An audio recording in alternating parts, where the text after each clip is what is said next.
Hey, what's up? I'm Chris James, and you're listening to The Goat Dad, where we discuss any and all issues that can be harmful to our children, such as social media, politics, even other shitty parents. As a father of two small children myself, I worry about life for our kids in this new world. So pour yourself a drink, get involved, and thanks for stopping by. Ladies and gentlemen, dads and moms, we got him right here, podcasting live somewhere on the edge of a rocky cliff. It's the Goat Dad. It's the Goat Dad.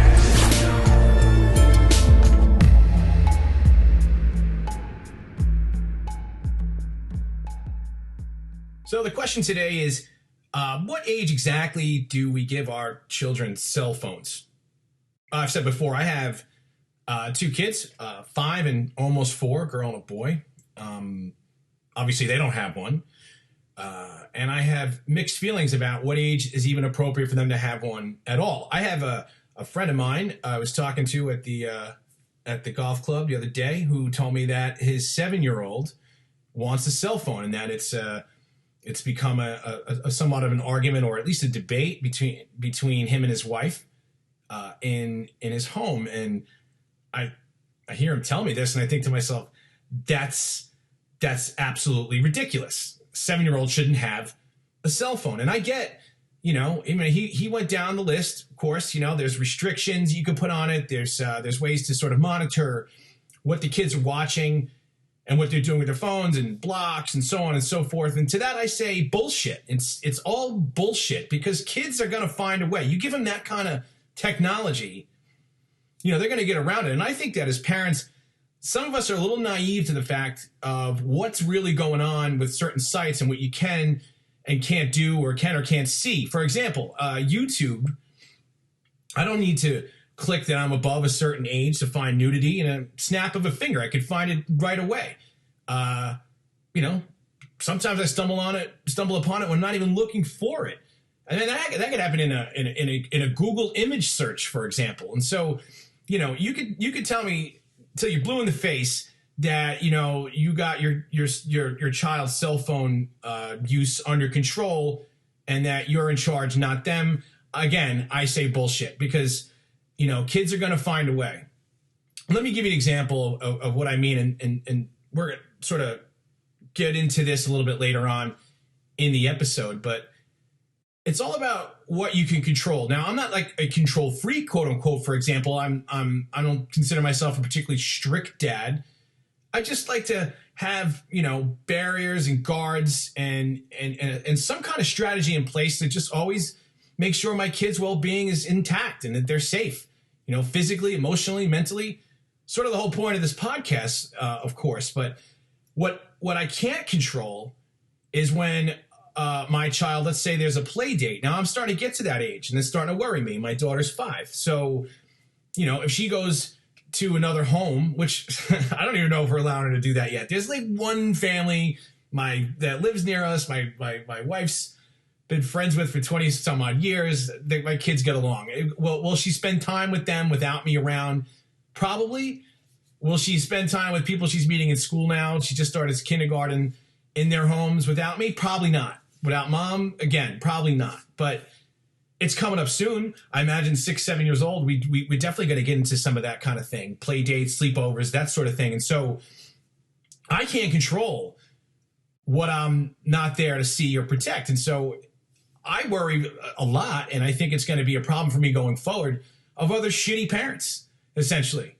Yeah, shitty parents. There's plenty of them out there. You might even be listening as we speak. Maybe this will help you in some regard, because I think we all need to be aware that when we're in control of children's environments, it matters if the kid, if it's not your child, you to respect the wishes of good intentioned parents that want their child to be social and have fun with their friend. But they also need to be protected when they're in that environment as well. And so it's important as a parent to sort of know the score and know what's going on. Now, if there's another sibling, maybe this 7-year-old friend has a 12-year-old brother. And maybe that brother's kind of a douchey kid who's a troublemaker and can pull up pornography at the drop of a hat on his cell phone. Is my daughter going to be exposed to that? Am I the only one worried about that? You see, because I can't control it. And so I think it's an obvious threat. I think that the internet in general, social media especially, but it's a very, very dangerous part of our society that's relatively new. You know, I'm 46, so I didn't grow up with the internet, but now my kids are. And if like I said, if I don't want to go beat a dead horse here, but if my son or my daughter is at your house and you suck as a parent, well now you've risen to a threat level in my eyes and have to be dealt with accordingly. So I think these are aspects that we need to dive into. This is what we're going to talk about on today's episode. When should our children have a cell phone, and what we can do to protect our children from other shitty parents.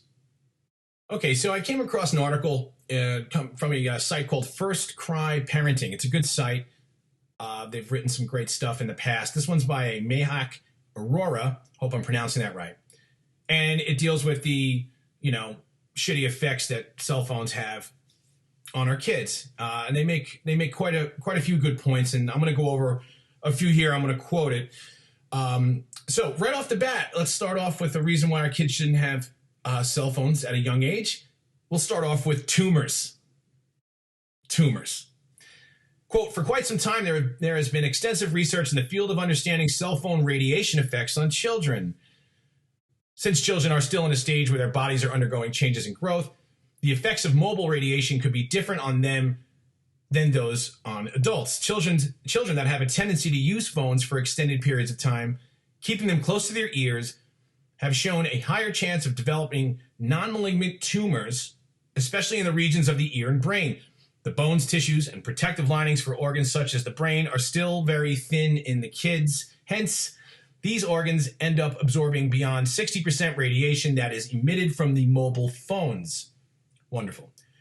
The radiation can have strange effects on the human body, sometimes directly affecting the nervous system too. This has been classified by the World Health Organization as another quote here, possible carcinogen, and carries a potential risk of cancer.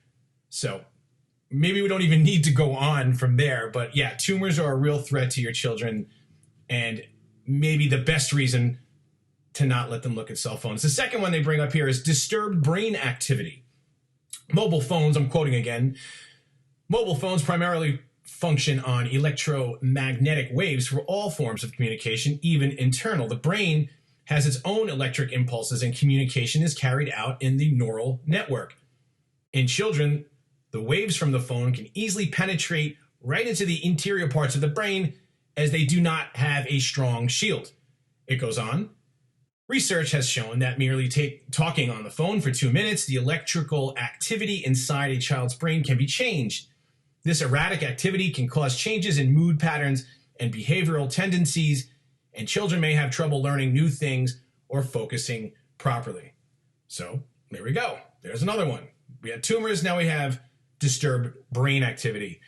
The next point the article makes is their academic performance and how that gets affected just by these little porn machines that we put in their pockets and send them off to school. Quoting again, many children carry phones along with them to their schools. Chatting with friends or playing games during school breaks, or even in the class, is increasing day by day. This results in children failing to pay attention in class, missing out on important lessons, and consequently being clueless about studies and examinations. So, all right, now we got shitty students because we gave them this stupid device. Next one, academic malpractice. Smartphones, I'm quoting again, not only distract children from studies, but may also be their tool of malpractices to score well in exams. Using the inbuilt calculator in exams where it isn't allowed, storing photographs or reference information to cheat in the examination, or even exchanging answers with other students over chat during the exam have been widely observed in various schools. Such behavior not only affects academic performance, but also results in a personality issue. Now, when I was young, I was old school. I'm talking like high school and into college. We used to scribble a little something on a cheat sheet. But I can't imagine having the amount of technology to cheat the system and get a better grade or even just a passing grade when you otherwise wouldn't have. So yeah, I get that. I didn't see that one coming, but I definitely get it. Inappropriate media is the next point, and that's the one I always seem to hammer on. You know, the idea that you can look at X-rated things or disgusting graphic videos, people being shot, murdered, hung, you name it. It's all out there. I've gone down, that rabbit hole more times than I care to admit. You can look up things. I mean, back when the Middle East was a real thing, ISIS, stuff like that. There is some really, really gut-wrenching stuff that's out there. I mean, it's becoming more commonplace, even with obviously all these mass riotings and lootings, and people are getting really hurt or killed. Obviously, police videos are more abundant than ever. And so there's some really graphic material out there. You don't want your kids to see that stuff. I mean, that can really rot their brain. Let's see what they say about it. Quote, like any other gadget, the mobile phone is also a tool and can be used for wrong purposes. Kids could come across inappropriate messages, images, or text shared by their friends or in the group and further pass it on to others. They can find their way to pornography at an early age, as I said, changing their perceptions and thought process, to say the least, I would add there. Even exchanging images of their own irresponsibly can create a fiasco that impacts their lives for a long time. We know that, right? The naughty picture that one's taken of one of the girls, could be your daughter, gets sent around, and the amount of implications that can come from a situation like that are tenfold. Just a bad situation that's not going to go away anytime soon. Next aspect they bring up here is sleep disruption. Children may stay up late talking to friends, playing games, scrolling through social media, which over a period of time causes fatigue and restlessness. Sleep also disrupts academic life as kids are too sleepy to concentrate on what is taught in school. Hence, there's a domino effect that seeps into all walks of their lives, so they don't sleep. Medical issues. With children glued to the mobile phone during their free time, they don't partake in physical activity and get fresh air. That puts them at risk for obesity and other illnesses, which can later develop into harmful diseases such as diabetes and hypertension. So you got porno, you got brain activity being compromised, tumors, and on top of it all, your kid's going to be a fat ass and possibly diabetic. And there's definitely a direct link to the rise of that particular disease in this country, to the fact that we're all just sitting around looking at our phones. And again, I'm not necessarily innocent of any of this stuff, but I'm not a child either. So I'm trying to do the right thing here. Last point the article makes here is their mental health. Quote, children on social media may come in contact with cyberbullies who harass and bully them over the internet. Many children who have been cyberbullied may only admit their experience much later in life when the mental damage has already been done. Social media may also induce depression and anxiety when the kids are not given the online attention they expect. Yeah, and we know what some of the consequences that arise from those types of situations at school with the bullying and the harassment. I hate to even use the word, but this is where a lot of some of these, young suicides occur, where they're being bullied, and these phones and the internet and social media is a tremendous gateway to allow those types of nasty things to enter into our kids' lives. And so, looking at all these points here, they're great points. When do you give them to your kid? Do I really have an answer to that? I don't. I think in my mind, some sort of maybe limited approach at first, maybe 10 to 12, perhaps. See, the problem is, and this is when we get into the parents, it's like I could tell my kid, there's no way you're going to have a cell phone until you're 10 or 12. I don't know. I have some time before we get to that point. I'm obviously going to keep paying attention to all this data that's out there and to make that decision the best way I can, obviously. But if my kid is 10 and your kid's 10 and your kid's got a cell phone and mine doesn't, so now I gotta butt up against your shitty parenting skills and limit in this case, we'll use my daughter example, limit her access to your child because you're letting them have less restrictions than I am. And that's a mess on every angle, right? Because now you're putting me at risk of my daughter resenting me and the rules that I've put forth to protect her in this disgusting world we're in at many times. So these are tough questions, and I think that we have to really get to understand the parents that our children are going to be around. And again, like I said earlier, the siblings that are around, the other influences that we don't know about. It can get a lot worse too. I mean, there's addiction issues. I mean, is my kid going to go over to your house and play, I don't know, video games in the basement, and you're upstairs, hitting the bottle or smoking crack? I don't know what everybody does. How can I know? And so at some point, I guess there's a bit of a leap of faith and sort of a matter of trust, but that seems like a too risky of endeavor when I'm trying to just, protect my child at all costs. So again, what's the age? What are we even coming up with here? 10, 12, something like that seems to be the going rate when I look at different recommendations online that I found. Came across Dr. Jerry Bubrick, who has an interesting take. It's really more about what your child is able to handle given the circumstances. What type of child do you have? Some are more prepared than others. Some are ready at an earlier age. Some are ready to handle that responsibility at a later age. He's a clinical psychologist and an anxiety expert at the Child Mind Institute. And I'm going to quote him here. He says, "I tell parents that it's not so much about a particular age as it is about a kid's social awareness and understanding of what the technology means. You can have a really immature 15-year-old who's acting out on the phone, but you give it to him just because he's 15, whereas a really social, mature 12-year-old might have handled it better." And that's a good point. I mean, I guess you really have to know your child. Are they prepared for the responsibility of having it and everything that goes with it? I mean, not to mention the fact these things are fucking expensive, right? I mean, I can't imagine. I'm pretty bad, getting a little overserved at the bar, jumping in a cab and leaving my phone behind. I've done that. I know plenty of you have done it too. It's an absolute nightmare. You got all your pictures and your videos and your contacts and, all the bullshit that goes along with your phone. I mean, can you imagine the devastation of your child losing it? And now you got to go to your pocket and buy another one. So, yeah, we've got to be really careful when we decide when the kids should have it. And we should really all keep in mind the consequences of giving them these devices.